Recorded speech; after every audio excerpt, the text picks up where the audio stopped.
ഭരണഘടനാ ശില്പികളിൽ പ്രമുഖനായ ഡോക്ടർ അംബേദ്കർക്കെതിരായി അമിത്ഷാ നടത്തിയുള്ള പരാമർശങ്ങൾ കേവലമായ ഒരു വാക്കിൻ്റെ പിഴവോ ഏതെങ്കിലും വ്യക്തിയുടെ പോരായ്മയോ ആയി വിലയിരുത്തേണ്ടതില്ല എന്നാണ് എൻ്റെ അഭിപ്രായം. സംഘപരിവാർ മുന്നോട്ടേക്ക് വെക്കുന്ന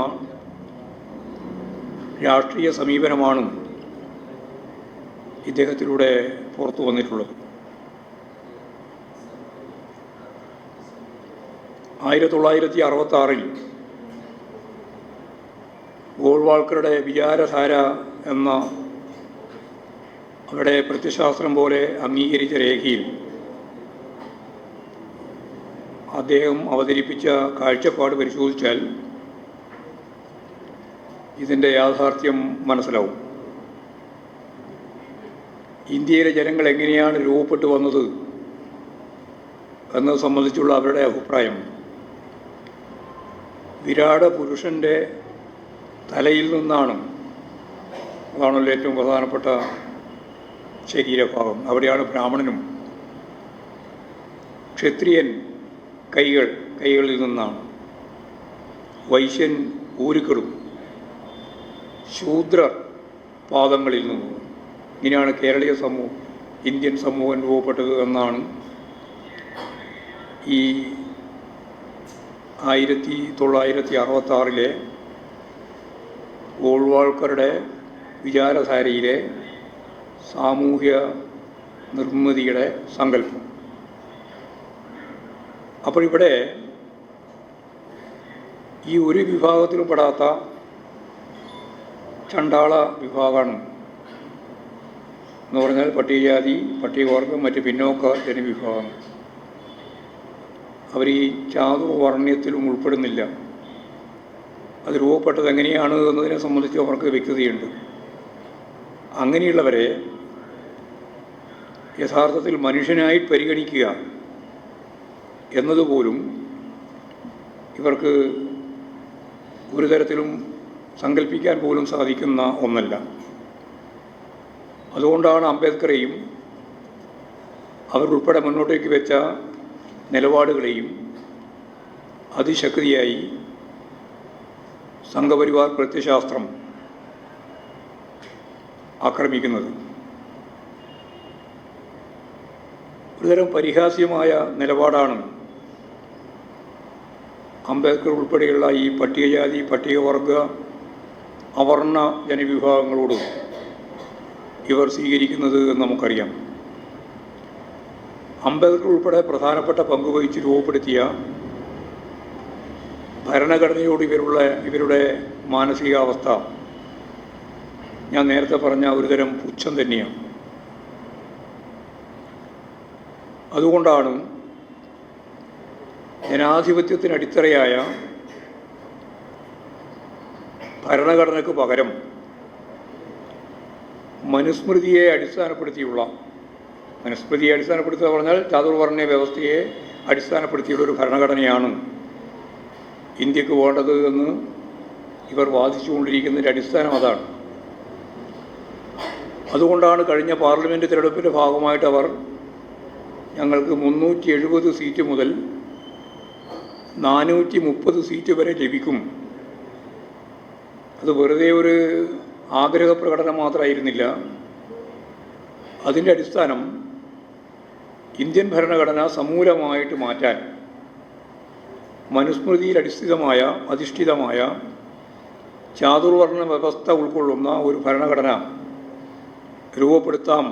അതിന് ഈ 370 മുതൽ 430 വരെ സീറ്റ് വേണമെന്നാണ് അവർ വാദിച്ചുകൊണ്ടിരുന്നത്. ഇപ്പോൾ ചാതുർവർണ്ണയത്തിൻ്റെ ദാർശനിക ചിന്തകളുമായി നടക്കുന്ന ഗോൾവാൾക്കറുടെ ജന്മശതാബ്ദി ആഘോഷ പരിപാടി ഉദ്ഘാടനം ചെയ്തത് കേരളത്തെ സംബന്ധിച്ച് പരിശോധിച്ചാൽ വി ഡി സതീശൻ എന്ന പ്രതിപക്ഷ നേതാവായിരുന്നു എന്നതുകൂടി കൂട്ടി വായിക്കുമ്പോഴാണ് ഈ മൃദു ഹിന്ദുത്വ നിലപാടിൻ്റെ കോൺഗ്രസ് സമീപനം വ്യക്തമാകുക. ദേശീയാടിസ്ഥാനത്തിൽ ഇപ്പോഴും അംബേദ്കറുടെ പ്രശ്നം ഉന്നയിക്കുന്നുണ്ട്. പക്ഷേ ഈ ഗോൾവാൾക്കറുമായി എന്തു തരത്തിലുള്ള ആത്മബന്ധമാണ് കേരളത്തിലെ കോൺഗ്രസ്സുകാർക്കുള്ളത് എന്നതിൻ്റെ ഏറ്റവും പ്രധാനപ്പെട്ട ഒരു ഉദാഹരണം ഞാൻ ചൂണ്ടിക്കാണിച്ചു എന്ന് മാത്രമേ ഉള്ളൂ. ഈ ഗോൾവാൾക്കർ തന്നെയാണ് വിചാരധാരയുടെ ഭാഗമായി ഇന്ത്യയിലെ ആഭ്യന്തര ശത്രുക്കൾ ആരൊക്കെയാണ്. 3 വിഭാഗമാണ് ആഭ്യന്തര ശത്രുവായി പ്രഖ്യാപിച്ചത്. അതൊന്ന് മുസ്ലിം, 2 ക്രിസ്ത്യാനി, 3 കമ്മ്യൂണിസ്റ്റുകാർ. ഇവർ രാജ്യത്ത് നിന്ന് പുറത്തു പോകണം എന്ന് പറയുന്നതും ഈ വിചാരധാര തന്നെയാണ്. ഇത്തരം കാഴ്ചപ്പാടുകളുടെ ഭാഗമായി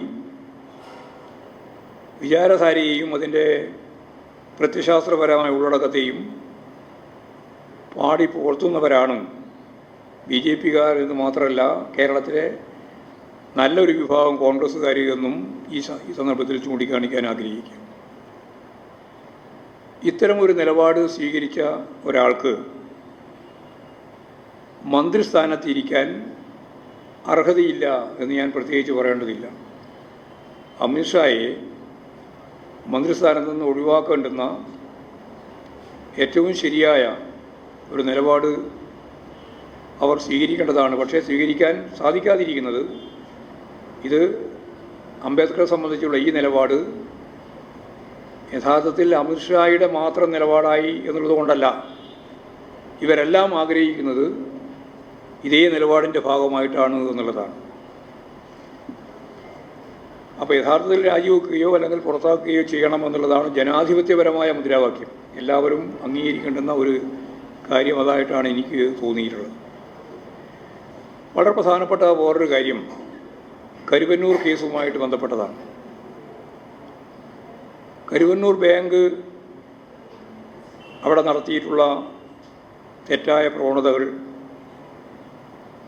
അതിൻ്റെ ഭാഗമായിട്ട് ഗവൺമെൻറ് എടുത്തിട്ടുള്ള സമീപനങ്ങൾ, അതിന് പൂർണ്ണമായ പിന്തുണ നൽകിക്കൊണ്ട് പാർട്ടി എടുത്ത സമീപനങ്ങളെല്ലാം ഇപ്പോഴും കേരളത്തിൽ എല്ലാവർക്കും അറിയുന്ന ഒന്നാണ്.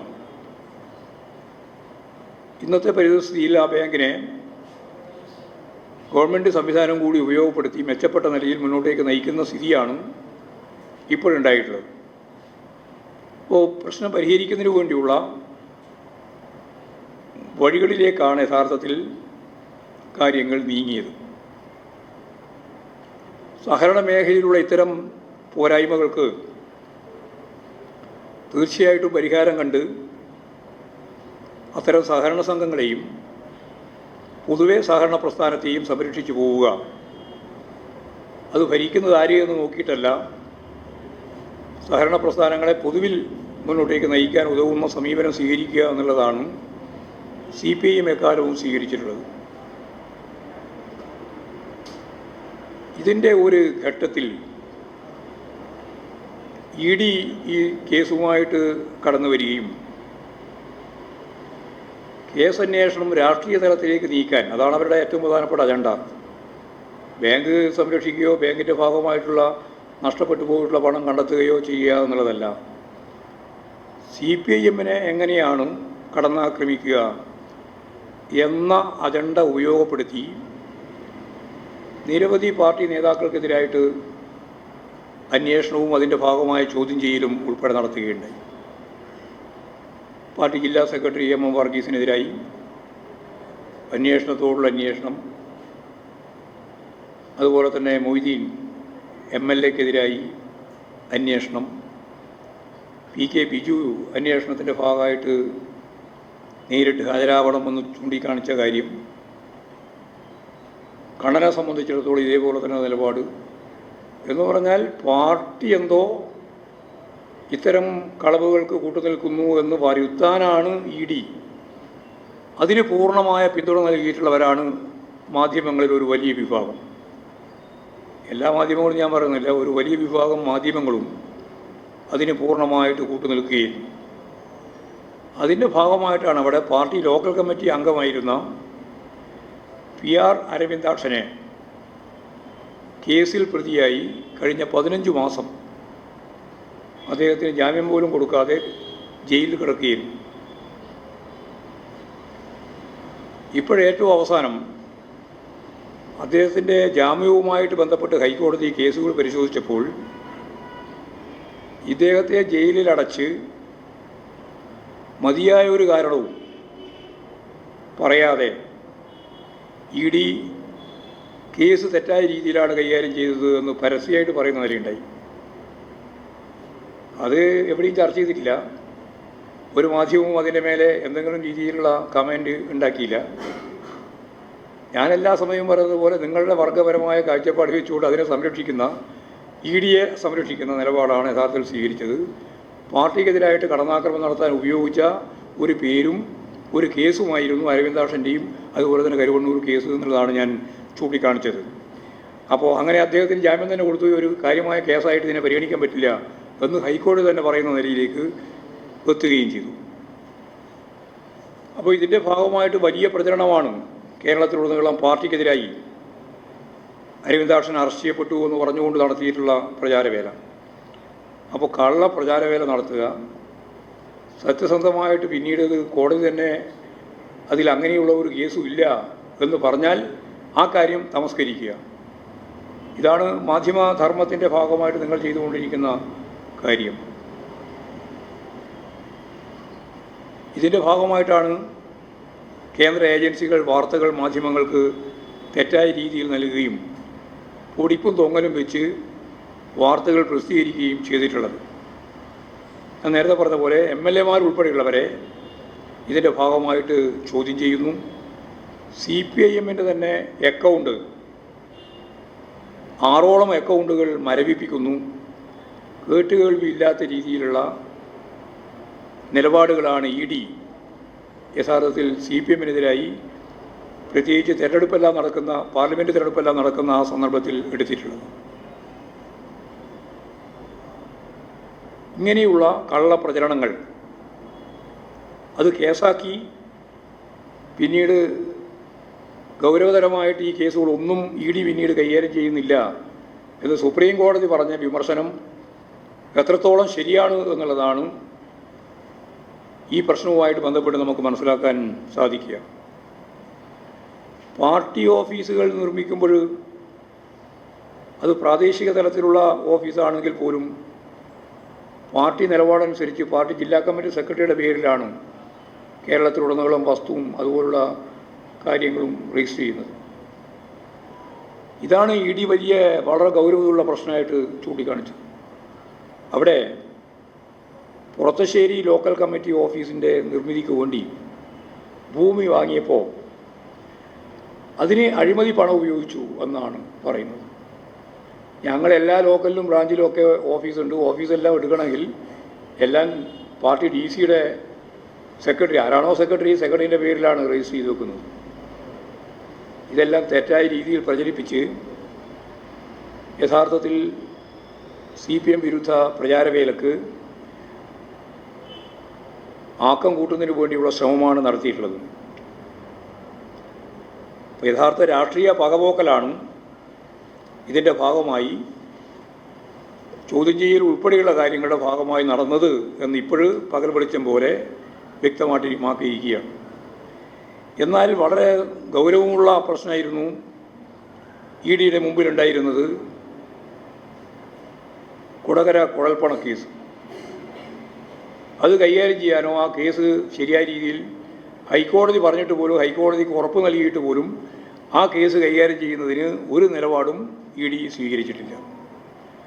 തിരൂർ സതീഷ് എന്ന BJP ഓഫീസ് സെക്രട്ടറി കള്ളപ്പണവുമായി ബന്ധപ്പെട്ട ഇടപാടുകൾ അതിൽ BJPക്കുള്ള ബന്ധം കൃത്യമായിട്ട് പറഞ്ഞതിന് ശേഷവും ആ കേസന്വേഷണത്തിൽ മുന്നോട്ടേക്ക് പോകാൻ കേന്ദ്ര ഏജൻസികൾ തയ്യാറാവുന്നില്ല എന്നുള്ളതാണ് ഇതിൽ ഏറ്റവും പ്രധാനപ്പെട്ട കാര്യം. അപ്പോൾ ഇതിൽ BJPക്ക് മാത്രമല്ല കോൺഗ്രസ് നേതാവായ ഷാഫി പറമ്പിലിനും ഷാഫിയെ പോലുള്ളവർക്കും പങ്കുണ്ടെന്ന് കെ സുരേന്ദ്രൻ തന്നെ ആരോപിച്ചു. യാതൊരു മുണ്ടാട്ടവും കോൺഗ്രസിനില്ല, ഇ ഡിക്കുമില്ല. അപ്പോൾ ഷാഫി പറമ്പിലിന് കിട്ടിയിട്ടുള്ള കൊടുത്തു എന്ന് അവർ തന്നെ പറയുന്ന പണത്തെ സംബന്ധിച്ചുള്ള വിശദീകരണം ആരും തന്നെ നൽകാൻ തയ്യാറില്ല. കോൺഗ്രസും തയ്യാറില്ല, ഷാഫിയും തയ്യാറില്ല, ഇ ഡി ഏറ്റെടുക്കാനും തയ്യാറില്ല. ഇത്തരം കാര്യങ്ങളിൽ യഥാർത്ഥത്തിൽ ഇ ഡി ചെയ്തുകൊണ്ടിരിക്കുന്നത് അവരുടെ രാഷ്ട്രീയ കാഴ്ചപ്പാട് വെച്ചുകൊണ്ടുള്ള പ്രവർത്തനങ്ങളാണെന്ന കാര്യത്തിൽ യാതൊരു സംശയമില്ല. അപ്പോൾ തെറ്റായ വഴികളാണ് CPM-നെതിരായി അവർ ഉപയോഗിക്കാൻ തീരുമാനിക്കുകയും നടപ്പിലാക്കിക്കൊണ്ടിരിക്കുകയും ചെയ്യുന്നത്. യഥാർത്ഥത്തിൽ നേരത്തെ പറഞ്ഞ രീതിയിലുള്ള കള്ളപ്പണ ഇടപാടുകളൊന്നും പരിശോധിക്കാനോ അവർ തന്നെ ഹൈക്കോടതിയിൽ പറഞ്ഞതുപോലെ ഞങ്ങൾ ആവശ്യമായ നിലപാട് സ്വീകരിക്കുന്നുണ്ട് എന്ന് പറഞ്ഞതിന് കൃത്യമായ നിലപാടുകൾ സ്വീകരിക്കാനോ തയ്യാറില്ലാതിരിക്കുന്നു എന്നുള്ളതാണ് നമ്മുടെ മുമ്പിലുള്ള ചിത്രം. ഈ രണ്ട് പ്രധാനപ്പെട്ട പ്രശ്നങ്ങൾ ഇന്നത്തെ ഇന്ത്യൻ രാഷ്ട്രീയത്തിലും കേരള രാഷ്ട്രീയത്തിലും ചർച്ച ചെയ്യപ്പെടുന്ന പ്രധാനപ്പെട്ട വിഷയങ്ങൾ എന്ന രീതിയിലാണ് ഞാൻ ചൂണ്ടിക്കാണിച്ചത്. ഇതാണ് പറയാൻ.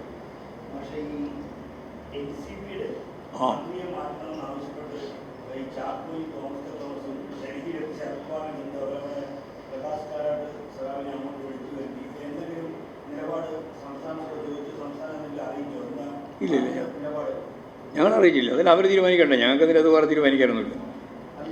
NCPയുടെ മന്ത്രി ആരായിരിക്കണം എന്നുള്ളത്, മന്ത്രി ആവണ്ടോ ഇല്ലയോ എന്നുള്ളതെല്ലാം തീരുമാനിക്കേണ്ട അവരാണ്. അവർ തീരുമാനിക്കുന്നതിനനുസരിച്ച് ഞങ്ങൾക്ക് ഇവിടെ ആവശ്യമായ നിലപാട് സ്വീകരിക്കണം. അല്ല, അത് ഞങ്ങളുടെ മുമ്പിൽ അതില്ലല്ലോ. അവിടെ കേന്ദ്രത്തിൽ ചർച്ച ചെയ്യുന്നുണ്ടെങ്കിൽ അവിടെ പോയിട്ട് ഇവരെല്ലാം ചർച്ച ചെയ്തിട്ടുണ്ടെങ്കിൽ അതിൻ്റെ ഭാഗമായിട്ട് കേന്ദ്രത്തിൻ്റെ ഭാഗമായിട്ട് വരട്ടെ, അപ്പോഴാലോചിക്കാം. ഞങ്ങളുടെ മുമ്പിലില്ല.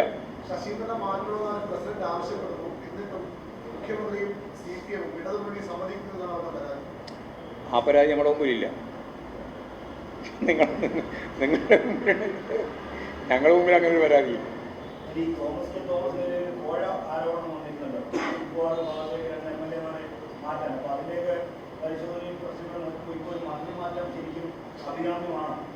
അല്ല, ഞങ്ങളത് അജണ്ടയിൽ നമ്മുടെ മുമ്പിലില്ലത്. പിന്നെ വെറുതെ അതിനെപ്പറ്റി ചർച്ച ചെയ്തിരുന്ന കാര്യം. നിങ്ങളിപ്പോൾ അവിടെ പ്രകാശ് കാരാട്ടോട് പറഞ്ഞിട്ടുണ്ടെങ്കിൽ പ്രകാശ് കാരാട്ടു അവർ നടത്തിയ ചർച്ചയെ സംബന്ധിച്ച് നമ്മളോട് പറയല്ലോ. അപ്പോൾ നമുക്കറിയിക്കാം, നമ്മുടെ മുമ്പിലില്ല.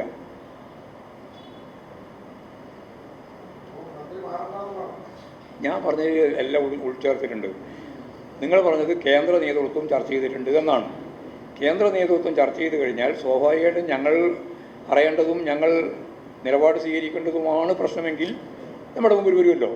അപ്പോൾ അങ്ങനെ നമ്മുടെ മുമ്പിൽ വന്നാൽ അപ്പോഴാലോചിക്കുക. ഇപ്പോൾ നമ്മുടെ മുമ്പിൽ വന്നിട്ടില്ല.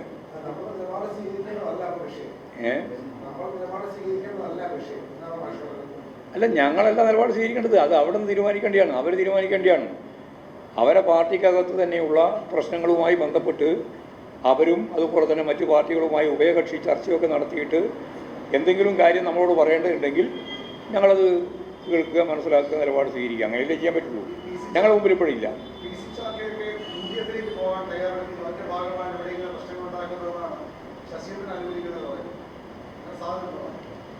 ഞാൻ അങ്ങനെ ഒരു സാധ്യതയും കാണുന്നില്ല.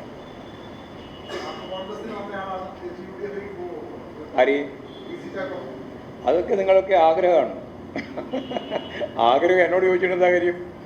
ഇടതുപക്ഷ ജനാധിപത്യ മുന്നണിയുടെ ഭാഗമായിട്ട് പതിറ്റാണ്ടുകളായിട്ട് തുടർന്ന ഏറ്റവും പ്രധാനപ്പെട്ട പാർട്ടികളിൽ ഒന്നാണ് NCP. അതിൽ പ്രസിഡന്റ് ആര്, സെക്രട്ടറി ആര് നോക്കിയിട്ടല്ലോ, ഒരു നിലപാടടിസ്ഥാനപ്പെടുത്തിയിട്ടാണ് ഇടതുപക്ഷ ജനാധിപത്യ മുന്നണിയോടൊപ്പം നിൽക്കുന്നത്. ആ നിലപാടിൻ്റെ ഭാഗമായിട്ടാണ് അവർ ഞങ്ങളുമായിട്ട് സഹകരിച്ച് പ്രവർത്തിക്കുന്നത്. അല്ലാണ്ട് വേറെ ഏതെങ്കിലും രീതിയിലല്ല. ആരതിൻ്റെ പ്രസിഡന്റ് ആവുന്നു, ആരതിൻ്റെ സെക്രട്ടറി ആവുന്നു നോക്കിയിട്ടല്ല. അതുകൊണ്ട് സ്വാഭാവികമായിട്ടും ഒരു രാഷ്ട്രീയ നിലപാടിനെ അടിസ്ഥാനപ്പെടുത്തിയിട്ട് മാത്രമേ ഇടതുപക്ഷ ജനാധിപത്യ മുന്നണിക്ക് കാര്യങ്ങൾ കൈകാര്യം ചെയ്യാൻ സാധിക്കൂ. ഇല്ല, ഒരു പുനഃസംഘടനയും നമ്മൾ മുമ്പിൽ. ഇതിനാണ് പുനഃസംഘടന.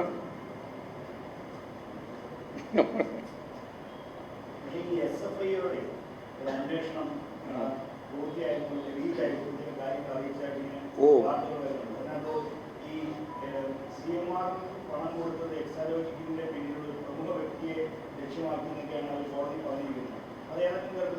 വരട്ടെ വന്നോട്ടെ.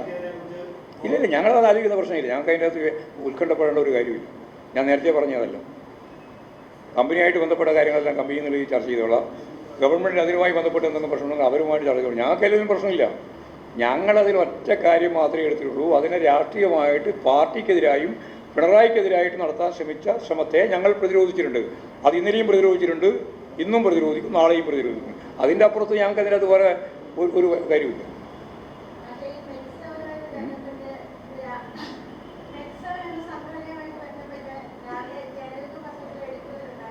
ആരെ? ആ കോഴിക്കോട് മാത്രമല്ല, അവിടെ ഇവിടെയൊക്കെ ഉണ്ടത്. മെക്സവൻ പല സ്ഥലത്തും ഉണ്ട്.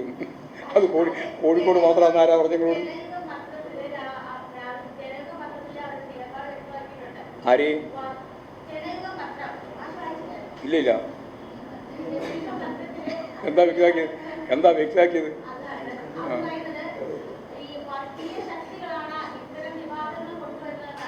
ആ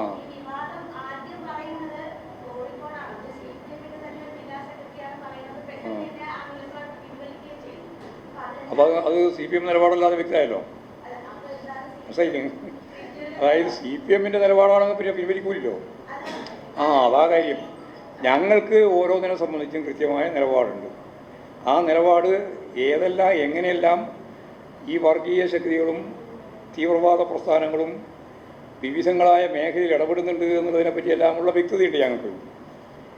എന്നാൽ ഈ പറയുന്ന ഒരു ആരോഗ്യപരിപാലനവുമായിട്ട് ബന്ധപ്പെട്ടു പോകുന്ന നിങ്ങൾ സംസാരിക്കുന്ന ഈ പേര് മെക്സവൻ ആ രീതിയിൽ ഏതെങ്കിലും ഒരു വർഗീയവാദ ഭാഗമായിട്ടുള്ള ഒരു ഉപകരണമായിട്ടാണ് പ്രവർത്തിക്കുന്നത് എന്നൊന്നും ഞങ്ങൾ പറഞ്ഞിട്ടില്ല ഇതുവരെ.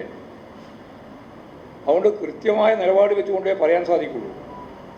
ഏതെങ്കിലും രീതിയിലുള്ള കൂട്ടായ്മകൾ മുഴുവൻ എല്ലാം വർഗീയ കൂട്ടായ്മയാണ് എന്ന് പറയാൻ സാധിക്കുന്നതല്ല. വർഗീയ കൂട്ടായ്മ ഉണ്ടെങ്കിൽ പരിശോധിച്ച് അത് ഞങ്ങൾക്ക് മാത്രം ബാധകമായൊന്നുമല്ലല്ലോ. വർഗീയത എന്ന് പറയുന്നത് എല്ലാ ജനാധിപത്യ വിശ്വാസികളെ സംബന്ധിച്ചിടത്തോളം പ്രശ്നമാണ്. അത് CPM-ന് മാത്രം ബാധകമായ ഒരു പ്രശ്നമല്ല. അത് സംബന്ധിച്ച് കൃത്യമായ നിലപാട് സ്വീകരിച്ച് പോകാൻ എല്ലാവർക്കും സാധിക്കണം. അത്രയേ ഉള്ളൂ.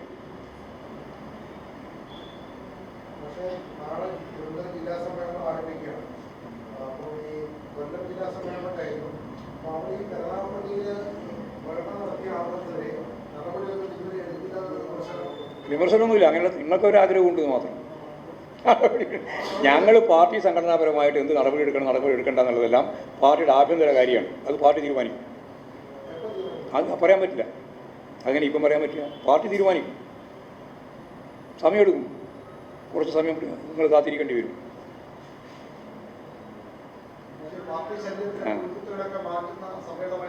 ഇത് മാത്രമല്ലല്ലോ, എല്ലാ സമ്മേളനവും അതാണ്. പാർട്ടി സംവിധാനം മുഴുവൻ എല്ലാ കാലത്തും ഈ പറയുന്ന രീതിയിലുണ്ടാകുന്ന നിരവധിയായ തെറ്റായ പ്രവണതകളെ ശരിയായ രീതിയിൽ നയിച്ച് അതിൻ്റെ ജീർണതകൾ ഒഴിവാക്കി ആരോഗ്യകരമായൊരു പാർട്ടിയെ മുന്നോട്ടേക്ക് നയിക്കാനാണ് പാർട്ടി ശ്രമിച്ചുകൊണ്ടിരിക്കുന്നത്. അത് ഈ പാർട്ടി തുടർച്ചയായി നടത്തിക്കൊണ്ടിരിക്കുന്ന ഒരു പ്രക്രിയയാണ്. ഇല്ല, സമ്മേളനം മാത്രം കൊണ്ട് തീരുന്നില്ല. സമ്മേളനം കഴിഞ്ഞാൽ പിന്നെയും പാർട്ടി സംഘടന ഉണ്ടാവില്ലേ? പാർട്ടി ശരീരം ഉള്ളിടത്തോളം കാലം ഇത് നിലനിൽക്കും. മനസ്സിലായോ? അവിടെ നാളെ അവസാനിക്കാൻ പോവുകയാണ് എന്നുള്ള തിരിച്ചറിയൊന്നും വേണ്ട. ഞങ്ങളിത് ഇതിനെതിരായിട്ടും അതിൻ്റെ ഭാഗമായിട്ടുണ്ടാകുന്ന പ്രശ്നങ്ങൾ പരിഹരിച്ചും പാർട്ടി മുന്നോട്ടേക്ക് പോവുക. അല്ലേ? ഒരു പ്രശ്നമില്ല. നിങ്ങൾക്കിപ്പോൾ ചോദിക്കാൻ തന്നെ ചോദ്യമില്ലല്ലോ. സമ്മേളനത്തോട് നിങ്ങൾ ധരിച്ചതെന്ന് വെച്ചാൽ ഭയങ്കരമായ എന്തോ പൊട്ടിത്തെറി, അങ്ങനെയാണല്ലോ നിങ്ങളുടെ ഹെഡിങ് തന്നെ. 4 പേജ്. ഇപ്പോൾ കുറച്ച് ആഴ്ചയായല്ലോ എല്ലാ സമ്മേളനവും കഴിഞ്ഞു.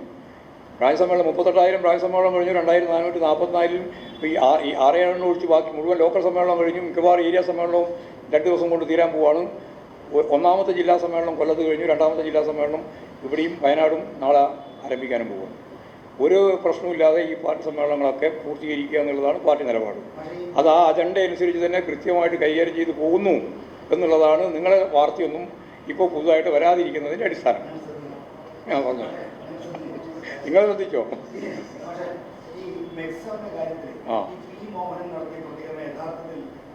അദ്ദേഹം തന്നെ പറഞ്ഞല്ലോ, ഞാൻ ഉദ്ദേശിച്ച കാര്യം ഇത്രയാണ് എന്നുള്ളത് മോഹനൻ തന്നെ വിശദീകരിച്ചിട്ടുണ്ട്. അപ്പോൾ അതിൻ്റെ ഭാഗമായിട്ട് അദ്ദേഹം തന്നെ പറഞ്ഞു, ഞാൻ ഉദ്ദേശിച്ചത് ഇത്രയേ ഉള്ളൂ. ഇങ്ങനെയുള്ള സംഘടനകൾക്കകത്ത് ആളുകൾ നുഴഞ്ഞു കയറി പ്രശ്നങ്ങൾ ഉണ്ടാക്കാനുള്ള ശ്രമം ഉണ്ടാകുന്നു എന്നുള്ള ഭൂതകാല ചരിത്രത്തെ കൃത്യമായിട്ട് ഈ പ്രശ്നവുമായിട്ട് ബന്ധപ്പെട്ട് പറഞ്ഞു എന്ന് മാത്രമേ ഉള്ളൂ. അല്ലാതെ ഞാനിപ്പോൾ അവരെല്ലാം ആ രീതിയിലുള്ള ഭീകരവാദികളാണ് എന്നൊന്നും ഞാൻ പറഞ്ഞിട്ടില്ല എന്ന് മോഹൻ മാഷ് തന്നെ പറയുന്ന നിലയുണ്ടായിട്ടുണ്ട്. അവിടെ നിന്നാൽ മതി ഇപ്പോൾ തൽക്കാലം.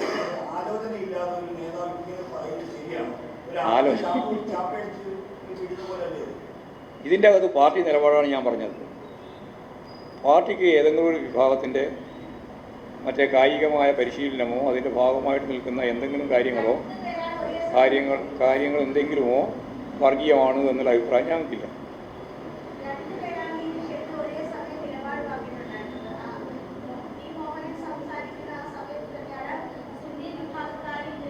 ആര്?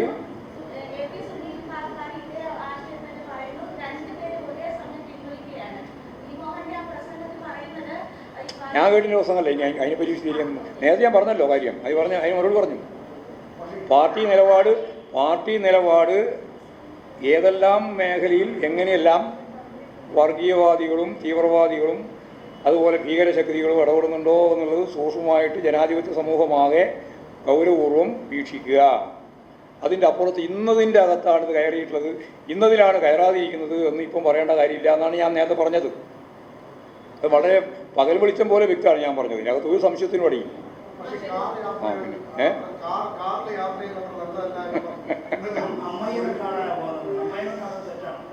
അമ്മായി അത് എനിക്ക് പറയാൻ സാധിക്കുന്നതാണ് ഏതാ ശരി ഏതാ തെറ്റ്. ഇത് നയപരമായ ഒരു കാര്യം. ആരെങ്കിലും ഒരു പ്രസംഗത്തിൻ്റെ ഭാഗമായിട്ട് ഔപചാരികം ഞാൻ കേൾക്കും. നയപരമായ പ്രശ്നമല്ലല്ലോ അതൊന്നും. പോളിറ്റ് ബ്യൂറോ തന്നെ ഇനി ഞാനായാലും വിജയരാഘവനായാലും ആരായാലും ഒരു പ്രസംഗത്തിൻ്റെ ഭാഗമായി ആലങ്കാരികമായി പറയുന്ന ഏതെങ്കിലും പദപ്രയോഗങ്ങളെല്ലാം വലിയ പ്രത്യയശാസ്ത്രപരമായ പ്രശ്നമായിട്ട് ചർച്ച ചെയ്യേണ്ട വല്ല കാര്യമുണ്ടോ?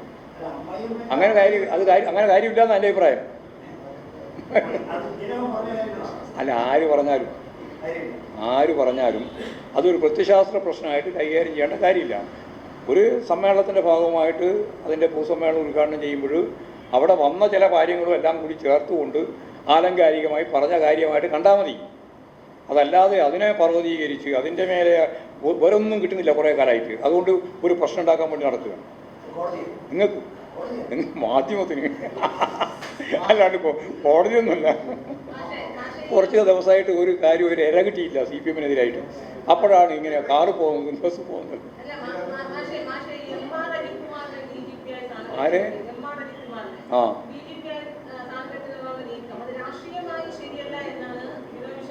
ആയിക്കോട്ടെ, അത് അദ്ദേഹത്തിൻ്റെ അഭിപ്രായം. എനിക്ക് അഭിപ്രായമൊന്നുമില്ല. ഞാൻ അഭിപ്രായം പറഞ്ഞിട്ടുമില്ല. ഇനിയിപ്പം പറയണമെങ്കിൽ ആലോചിച്ച് പറയാം കേട്ടോ. ഏതെങ്കിലും ഒരു എന്ത് രാഷ്ട്രീയം എന്ന് പറഞ്ഞാൽ DGP ADGP-യിലാവുന്നത് രാഷ്ട്രീയമാണ്.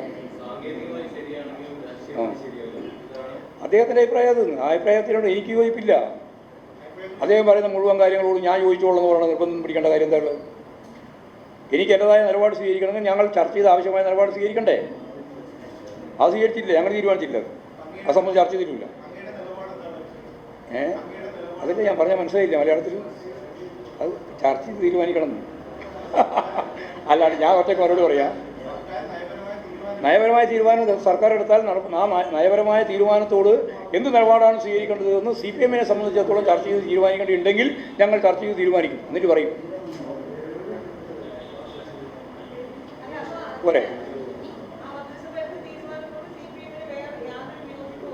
എന്ത് ഉണ്ടെങ്കിലും നിങ്ങളോടിപ്പം പറയാൻ ഉദ്ദേശിക്കുന്നില്ല.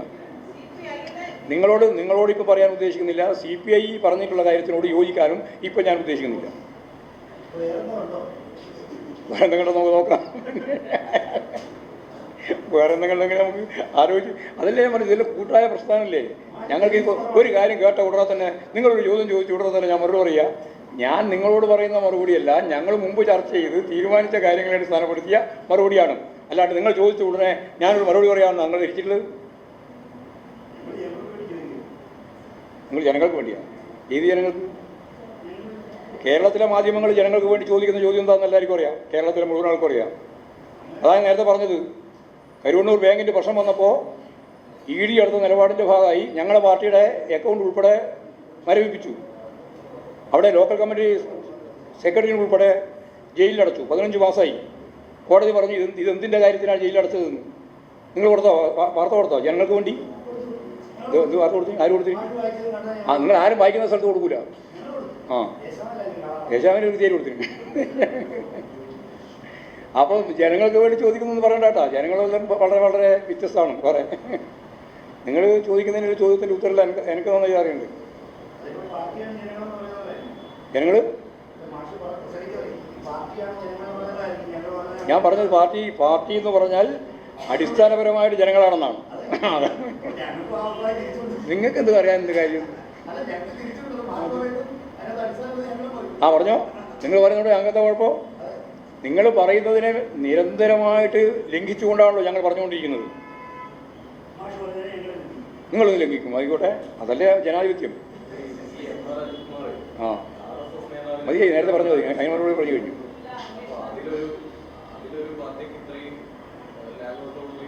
ഒരു ലാഘവുമില്ല, പാർട്ടി ഒരു ലാഘവും പറഞ്ഞിട്ടില്ല. പാർട്ടി പറഞ്ഞത് പാർട്ടി സംബന്ധിച്ച് കാര്യങ്ങൾ ചർച്ച ചെയ്തില്ല. ഞങ്ങൾ ചർച്ച ചെയ്ത് പറയാമെങ്കിൽ ഇപ്പോൾ പറയുന്നില്ല.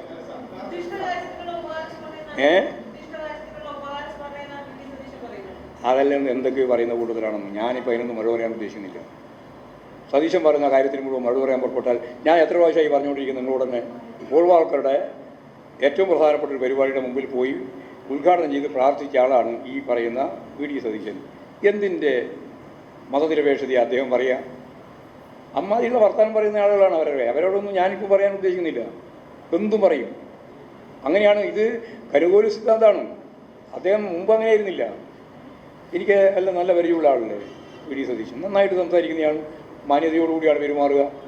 കനുകോല് സിദ്ധാന്തം വന്നപ്പോൾ എല്ലാവരെയും നിഷേധിച്ചോളണം എന്ന് പറഞ്ഞു. അപ്പോൾ പിന്നെ നിഷേധിക്കാനുള്ള പുറപ്പാടാണ്. ആ നിഷേധമാണ് ഇപ്പോൾ നടന്നുകൊണ്ടിരിക്കുന്നത്. അത് ഞങ്ങൾക്ക് മനസ്സിലായിട്ടില്ല എന്നാണ് സതീശൻ മനസ്സിലാക്കിയത്. ഞങ്ങൾക്ക് മനസ്സിലാക്കിയിട്ടുണ്ട് എന്നുള്ളതാണ് നിങ്ങളോട് ഇപ്പം ഞാൻ പറയുന്നത്. വിനോദ് വിശ്വത്തിനെല്ലാം മനസ്സിലാവും. ഒറ്റപ്പെട്ട രീതിയിലൊന്നും കാര്യങ്ങൾ അവതരിപ്പിക്കണ്ട കേട്ടോ. അല്ല, അതാ ഞാൻ പറഞ്ഞത്, ഒറ്റപ്പെട്ട രീതിയിൽ അവതരിപ്പിക്കണ്ടെന്ന്. അന്ന് ഒറ്റപ്പെട്ട രീതി തന്നെ അവതരിപ്പിച്ചത്. ഇടതുപക്ഷ ജനാധിപത്യത്തിനുള്ള ഭാഗമല്ലേ CPI. അതുകൊണ്ടെന്താ? അതൊരു രണ്ട് പാർട്ടിയല്ലേ. രണ്ട് പാർട്ടിക്ക് രണ്ട് പാർട്ടിയുടെ അഭിപ്രായം ഉണ്ടാവില്ലേ?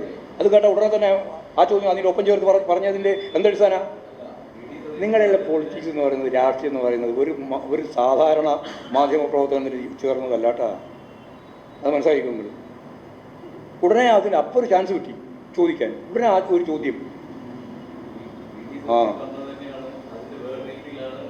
അതിൻ്റെ രീതിയിലൊന്നുമല്ല. അത് എങ്ങനെ ഞാൻ പറഞ്ഞ പ്രശ്നം എന്തായിരുന്നു? വി.ഡി. സതീശനെ പറ്റി ഞാൻ പറഞ്ഞത് എന്താ?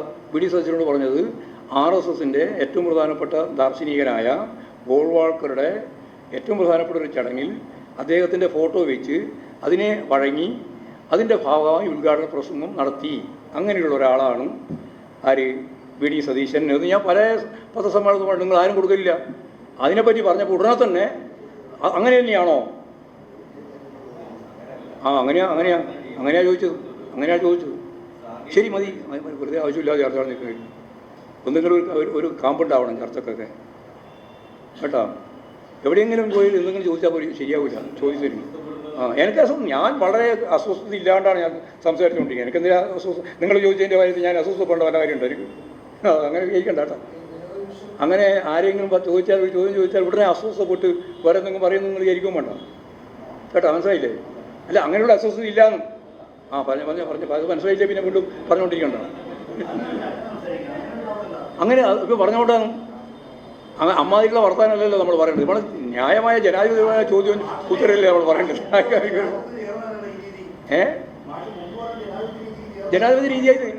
ജനാധിപത്യ രീതി എന്ന് പറഞ്ഞാൽ ജനാധിപത്യപരമായ രീതിയിൽ കാര്യങ്ങൾ ഉന്നയിക്കുക, ജനാധിപത്യപരമായ രീതിയിൽ കാര്യങ്ങൾക്ക് മറുപടി പറയുക, അതല്ലേ രീതി.